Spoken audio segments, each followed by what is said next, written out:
அனைத்து ஊடக நண்பர்களுக்கும் பத்திரிகை நண்பர்களுக்கும் காலை வணக்கம்.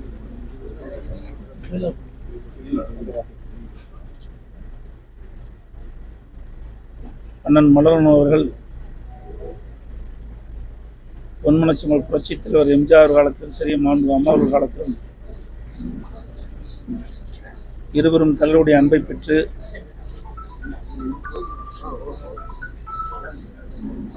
புரட்சித் தலைவர் காலத்திலும் சரி, அம்மாவுடைய காலத்திலும் பல்வேறு பதவிகளை வகித்தவர். அவர் மறைவுற்ற செய்தி உண்மையிலேயே கழகத்திற்கு பேர் இழப்பு. அவர் இருந்த காலத்தில் கோயம்புத்தூர் மாவட்டம் கழகம் வளர்ச்சி பெறுவதற்கு தூணாக இருந்து பணியாற்றியவர். அவருடைய மறைவின் காரணமாக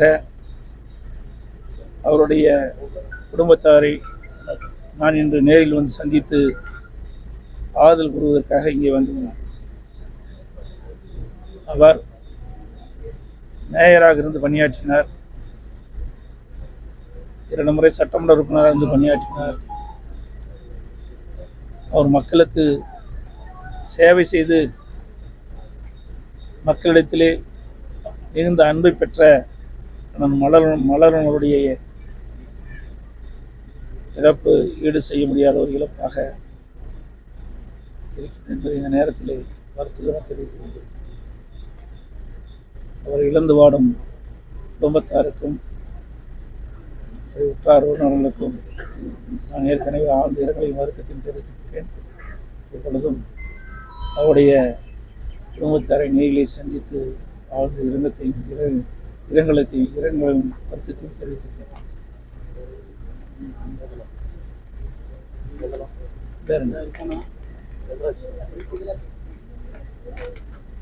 இதில் ஒரு சின்ன செய்தி இந்த நேரத்தில், கேரள அரசு இடுக்கி மாவட்டத்தில் பெருங்குடா பகுதியில்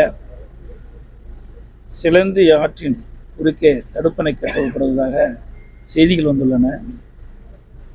இந்த சிலந்தி ஆற்றின் உற்பத்தியாகின்ற நீர் தான் அமராவதி அணைக்கு வருகிறது.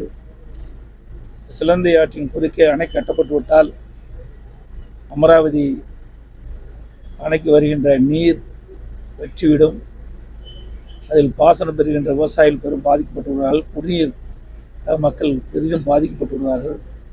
ஆகவே இந்த விடியா திமுக அரசு உடனடியாக கவனம் செலுத்தி இந்த சிலந்தி ஆற்றின் குறுக்கே அணை தடுப்பணை கட்டுவதை தடுத்து நிறுத்த வேண்டும் என்று நான் ஏற்கனவே அறிக்கை விட்டிருக்கின்றேன். இன்றைக்கு கர்நாடக அரசு மேகதாது அணையிலே தடுப்பணை கட்ட முயற்சிக்கின்றது. அதையும் சட்ட ரீதியாக சந்தித்து தடுத்து நிறுத்தப்பட வேண்டும். ஆந்திர அரசு பாலாற்றின் குறுக்கே தடுப்பணை கட்டி கொண்டிருக்கின்றன. கட்டப்பட்டு விட்டது பல இடத்திலே, மேலும் கட்டுவதற்கு முயற்சி செய்கிறார்கள். அதையும் தடுத்து நிறுத்தப்பட வேண்டும். என்றால் நம்முடைய மாநிலம் நீர் பற்றாக்குறை மாநிலம். அண்டை மாநிலத்தை சார்ந்துதான் நாம் இருக்க வேண்டிய சூழ்நிலை இருக்கின்றோம். ஆகவே இந்த விடியா திமுக அரசு, இந்த கர்நாடக அரசு, ஆந்திர அரசு, கேரள அரசு அங்கு உற்பத்தியாகி தமிழகத்துக்கு வருகின்ற நீரை எந்த விதத்திலும் தடுக்காத சூழ்நிலை உருவாக்கப்பட வேண்டும். இப்பொழுது இந்த சிலந்தி ஆற்றின் குறுக்கே கேரள அரசு அணை கட்டுவதை தடுத்து நிற்க சட்ட ரீதியாக நடவடிக்கை எடுக்க வேண்டும் என்று இந்த அரசை வலியுறுத்துகிறேன். தற்போது மழைநீர் சேகரிப்பு தமிழகத்தில் பல்வேறு குளறுபடிகளாக இருக்குது. கடலில் போய் மழைநீர் கலக்குது. இது எப்படி நம்ம இது பண்ண முடியும்? ஓவரால் தமிழ்நாடு மாண்புமிகு புரட்சித் தலைவி அம்மா இருக்கின்ற பொழுது பெய்கின்ற மழைநீர் ஒரு சொட்டு நீர் கூட வீணாகக்கூடாது என்பதற்காக ஆங்காங்கே தடுப்பணைகள் கட்டப்பட்டன. அதை அம்மாவுடைய அரசு தொடர்ந்து தடுப்பணை கட்டுவதற்குண்டான முயற்சி எடுக்கப்பட்டது. இன்றைக்கு மாண்புமிகு அம்மா இருக்கின்ற பொழுது நாகப்பட்டினம் மாவட்டத்தில் ஆதனூர் குமாரமங்கலத்தில் தடுப்பணை கட்டணும். கதவணையோட தடுப்பணை கட்டணும். ஒரு டீம்ஸ் தண்ணீர் தேய்க்கின்ற அளவிற்கு அது முடிகின்ற தருவாய் இருக்கின்றது. அதோட அம்மாவுடைய அரசு இருக்கின்ற பொழுது கரூர் மாவட்டத்தில் நஞ்சை போலூரில் ஒரு காவிரி ஆற்றின் குறுக்கே கதவணையோடு தடுப்பணை கட்டுகின்ற முயற்சி மேற்கொள்ளப்பட்டோம். 400 கோடி ரூபாயில் அதுவும் அந்த பணி நடைபெற்று கொண்டிருக்கின்றது. இப்படி எங்கெங்கெல்லாம் தண்ணீரை தேக்க முடியுமோ அங்கெல்லாம் உபரியாக இருக்கின்ற நீரை தேக்கி நிலத்தடி நீரை உயர்த்துவதற்கு அனைத்து இந்திய அண்ணா திராவிட முன்னேற்ற கழக அரசு கடும் முயற்சி எடுத்தது. அதுக்குண்டான நடவடிக்கையும் எடுக்கப்பட்டது. ஆனால் விடியா திமுக அரசு வந்த பிறகு பல தடுப்பணை கட்டுவதாக தேர்தல் அறிக்கையை வெளியிட்டார்கள். இதுவரைக்கும் எந்த தடுப்பணையும் கட்டப்பட்டதாக தெரியவில்லை. அதோடு பவானிசாகரிலிருந்து பவானிசாகர் அந்த ஆறிலிருந்து பவானி வரை 6 தடுப்பணை கட்டுவதற்காக அனைத்து இந்திய அண்ணா திராவிட முன்னேற்ற கழகத்தில் அறிவிக்கப்பட்டு அடிக்கல் நாட்டப்பட்டது. அதில் ஒரு தடுப்பணை தான் கட்டப்பட்டதாக தெரிகிறது. மற்ற தடுப்பணையெல்லாம் அடிக்கல் நாட்டப்பட்ட அதிமுக அரசு அடிக்கல் நாட்டப்பட்டது அனைத்து இந்திய அண்ணா திராவிட முன்னேற்ற கழக ஆட்சியில் கொண்டு வந்த திட்டம் என்பதற்காகவே கிடப்பில் போட்டார். ஆக அவள் அறிவிப்போடு நின்று விட்டது. அவள் புதிய தடுப்பணையும் கட்டவில்லை. ஏற்கனவே அனைத்து இந்திய அண்ணா திராவிட முன்னேற்ற கழக ஆட்சியில் அறிவிக்கப்பட்ட தடுப்பணைகளும் கைவிட்டப்பட்டு விட்டது. இதுதான் இந்த ஆட்சியுடைய அவலங்கள்.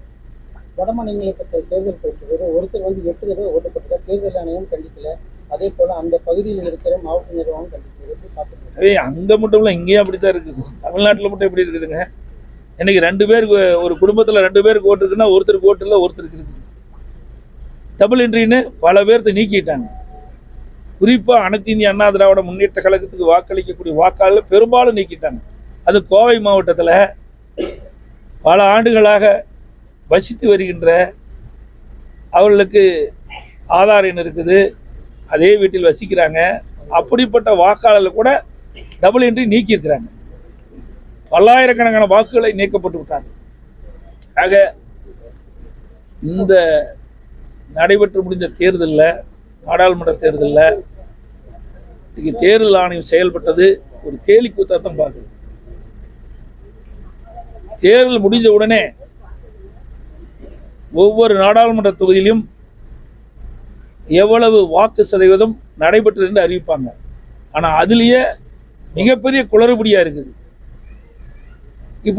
இதுவரைக்கும் இப்படிப்பட்ட ஒரு நிலை ஏற்பட்டது கிடையாது. ஒவ்வொரு தேர்தலிலும் தேர்தல் முடிந்தவுடன் தேர்தல் ஆணையம் ஒவ்வொரு நாடாளுமன்ற தொகுதியிலும் இவ்வளவு வாக்குகள் பதிவானது என்ற விவரத்தை அறிவிப்பாங்க. ஆனால் இப்போ அறிவிப்பிலே பல குளறுபடி இருக்குது, பல்வேறு சந்தேகங்களை எழுப்பிட்டு இருக்குது. அதோட அங்கங்கே இந்த தேர்தல் எண்ணும் மையங்களில் அடிக்கடி இந்த கேமரா சிசிடிவி கேமரா இயங்காத போகுது. இதுவரைக்கும் இப்படிப்பட்ட நிலைமை வந்ததில்லை. இதற்கு முன் தேர்தல் நடந்திருக்குது. வாக்கு எண்ணும் மையத்தில் அங்கங்கே பொருத்தப்பட்ட சிசிடிவி கேமரா முழுமையாக இயங்கியது, எந்த தடையும் இல்லாமல். ஆனால் இந்த ஆட்சியிலும் சரி, இந்த தேர்தல் ஆணையமும் என்ன செய்யறதே தெரியல. இதே போல காங்கிரஸ் 400 சீட்டு ஜெயிக்கிறோம், அதே போல பிஜேபி 400 சீட்டு ஜெயிக்கிறாங்க. எல்லாம் 4ஆம் தேதி தெரியும் எத்தனை சீட் ஜெயிக்கணும். அது வரைக்கும் அவர்களும் சொல்லிட்டு தான் இருப்பாங்க. ஆனால் தமிழகத்தை பொறுத்த வரைக்கும் தமிழகத்தில் 39 இடங்கள், பாண்டிச்சேரி 1, 40 இடங்களில் அனைத்து இந்திய அண்ணா திராவிட முன்னேற்ற கழகம் அனைத்திலும் வெற்றி பெறுவதற்கு நல்ல வாய்ப்பு பிரகாசமாக இருக்குது.